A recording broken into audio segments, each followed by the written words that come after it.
Part 6 global warming. Global warming एक विश्वव्यापी समस्या का रूप ले चुका है। जाने अनजाने हुई मानवीय भूल का नतीजा हमें भीषण गर्मी के रूप में भुगतना पड़ रहा है।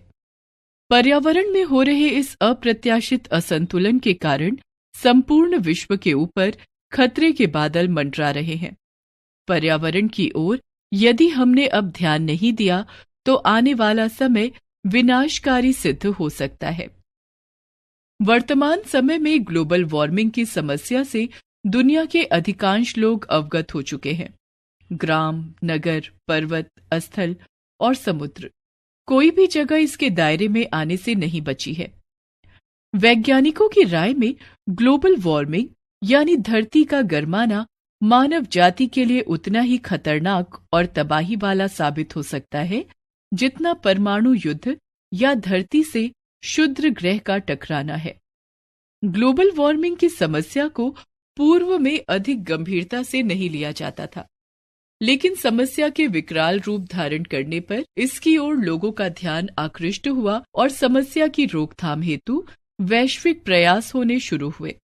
धरती पर बढ़ता तापमान पूरी दुनिया में जबरदस्त कहर ढा रहा है। अपना देश भारत भी ग्लोबल वार्मिंग की चपेट में है। मौसम वैज्ञानिकों का कहना है कि भारत का औसत तापमान 0.57 डिग्री सेल्सियस प्रति 100 वर्ष की दर से ऊपर उठ रहा है। चिंता की बात यह है कि यह दर लगातार बढ़ती ही जा रही है। तेजी से बढ़ते ग्लोबल वार्मिंग का असर साफ दिखने लगा है। ध्रुवीय क्षेत्र में तेजी से बढ़ते तापमान को इसका मुख्य कारण माना जा रहा है। द इंडिपेंडेंट की रिपोर्ट के अनुसार 1 जून 2016 तक आर्कटिक समुद्र के सिर्फ 1.11 करोड़ वर्ग किलोमीटर में ही बर्फ बची है, जबकि पिछले 30 साल का औसत करीब 1.27 करोड़ वर्ग किलोमीटर था। ब्रिटेन के वैज्ञानिक पीटर बाथम्स ने अपने शोध में सितंबर 2016 तक आर्कटिक के 10 लाख वर्ग किलोमीटर से भी कम क्षेत्र में बर्फ के बचे रहने की संभावना व्यक्त की है। आर्कटिक से बर्फ खत्म होने से वैश्विक तापमान में वृद्धि होगी और जलवायु में अचानक बदलाव आ जाएगा। इससे पूर्व करीब 1 लाख वर्ष पहले आर्कटिक से बर्फ गायब हो गई थी। धरती का तापमान बढ़ने के जिम्मेदार हम स्वयं हैं। भौतिक सुख सुविधा के साधनों को जुटाने के लिए ऊर्जा के स्रोतों का अत्यधिक प्रयोग हो रहा है। इससे वायुमंडल में कार्बन डाइऑक्साइड, जलवाष्प, नाइट्रस ऑक्साइड आदि की मात्रा इतनी बढ़ चुकी है कि यह धरती पर आने वाली सूर्य की गर्मी को बाहर नहीं जाने देती। इसे वैज्ञानिक ग्रीन हाउस प्रभाव कहते हैं। पृथ्वी के गर्माने की मुख्य वजह यही है। भविष्य में जलवायु परिवर्तन यानी तापमान के उतार चढ़ाव का अनुमान लगाने के लिए संयुक्त राष्ट्र संघ यूएनओ ने वर्ष 1988 में एक वैज्ञानिक दल का गठन किया था। Inter government panel on climate change IPCC नाम से गठित इस पैनल के अनुसार वर्ष 1987 की सर्दी में पृथ्वी के औसत तापमान में आधा डिग्री सेल्सियस की वृद्धि हुई और 1990 का दशक मौसम के हिसाब से इतिहास का सबसे गर्म दशक बना। पिछले 20 वर्षों में वायुमंडल, सागर, वन्यजीवन, पर्वत, जंगल और खेतों से जुड़े तमाम पर्यावरणीय आंकड़ों की जांच पड़ताल में यह निष्कर्ष सामने आया कि पृथ्वी का तापमान बढ़ने से कम 420 भौतिक प्रक्रियाओं पर इसका असर पड़ा है।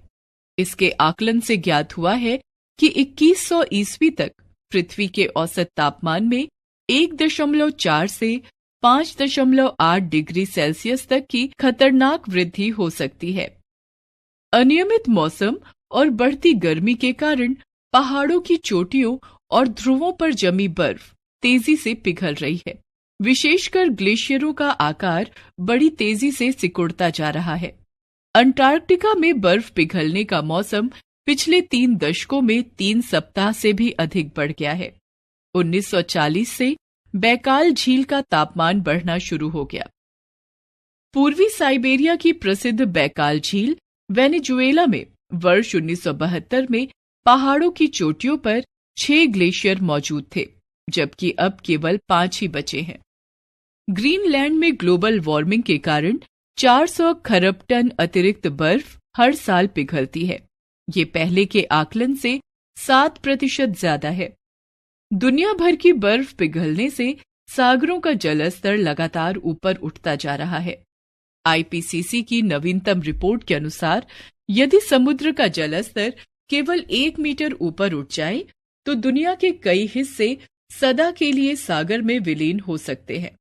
इनमें मालदीव, बांग्लादेश, इंडोनेशिया के कुछ द्वीप, मुंबई के समुद्र तटीय भाग, अंडमान निकोबार द्वीप, नील नदी का डेल्टा, अमेरिका में फ्लोरिडा का तट और लुइसियाना प्रांत के काफी हिस्से शामिल हैं। ग्लेशियर पिघलने से पृथ्वी की जलवायु को भी गंभीर खतरा पहुंच सकता है, क्योंकि पृथ्वी पर मौसमी चक्र बनाए रखने में सागरों और ग्लेशियरों की महत्वपूर्ण भूमिका होती है। ग्लेशियर पिघलने से पहले तो नदियों में बाढ़ आएगी, तदुपरांत ये नदियां हमेशा के लिए सूख जाएंगी। इसका कृषि के साथ ही नदियों के तट पर बसे नगरों के जनजीवन और व्यवसाय पर गहरा असर पड़ेगा। ग्लोबल वार्मिंग की भयावहता को वर्णित करने का तात्पर्य यह कदापि नहीं है कि इस संभावित प्रलय से बचने के सभी मार्ग बंद हो चुके हैं। धरती पर तापमान वृद्धि के मुख्य दोषी कार्बन डाइऑक्साइड को वायुमंडल से सोखने की कई तरकीबें हैं। पेड़ पौधों को यह गैस सोखने का सबसे सशक्त माध्यम माना जाता है। मात्र 1 हेक्टेयर पर लगे जंगली पेड़ प्रत्येक वर्ष 13.6 टन कार्बन डाइऑक्साइड श्वास द्वारा सोख सकते हैं। इसी तरह यदि खेतों में जुताई न करके जैविक कृषि तकनीक अपनाई जाए तो प्रत्येक वर्ष 1 हेक्टेयर कृषि से 2.7 टन कार्बन डाइऑक्साइड वायु में घुलने से बच सकती है। सबसे अधिक कार्बन डाइऑक्साइड ऊर्जा के परंपरागत साधनों, लकड़ी, कोयला, गैस, पेट्रोल, डीजल आदि के प्रयोग से उत्पन्न होती है। अतः ऊर्जा के अपरंपरागत साधनों, पवन चक्की और सौर ऊर्जा का प्रयोग बढ़ाए बिना हम ग्लोबल वार्मिंग की समस्या से निजात नहीं पा सकते। जलवायु परिवर्तन पर अंकुश लगाने के लिए अब तक कई अंतर्राष्ट्रीय समझौते और संधियां हुई हैं। 1997 में संपन्न क्योटो संधि इनमें सबसे महत्वपूर्ण है। क्योटो संधि में विशेष रूप से कार्बन डाइऑक्साइड के निस्सारण पर अंकुश के तमाम प्रावधान मौजूद हैं। आवश्यकता इस बात की है कि वैश्विक स्तर पर एकजुट होकर बिना किसी भेदभाव के इस समस्या का सामना किया जाए। पर्यावरण भविष्य का सुरक्षा कवच है, इसलिए इसकी रक्षा में ही हमारी सुरक्षा निहित है। पेरिस जलवायु समझौता स्वीकृत।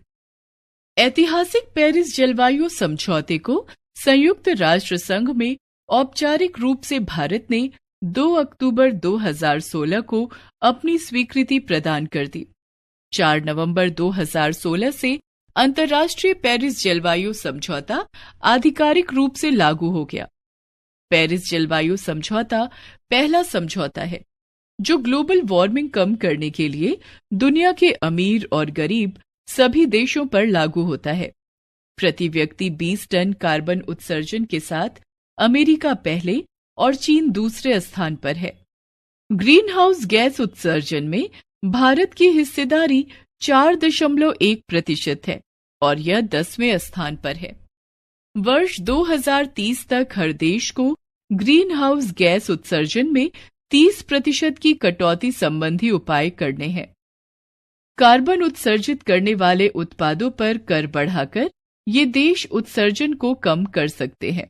पेरिस जलवायु समझौते का उद्देश्य वैश्विक तापमान में वृद्धि दर को 2% से नीचे लाकर 1.5 डिग्री की वृद्धि तक सीमित करना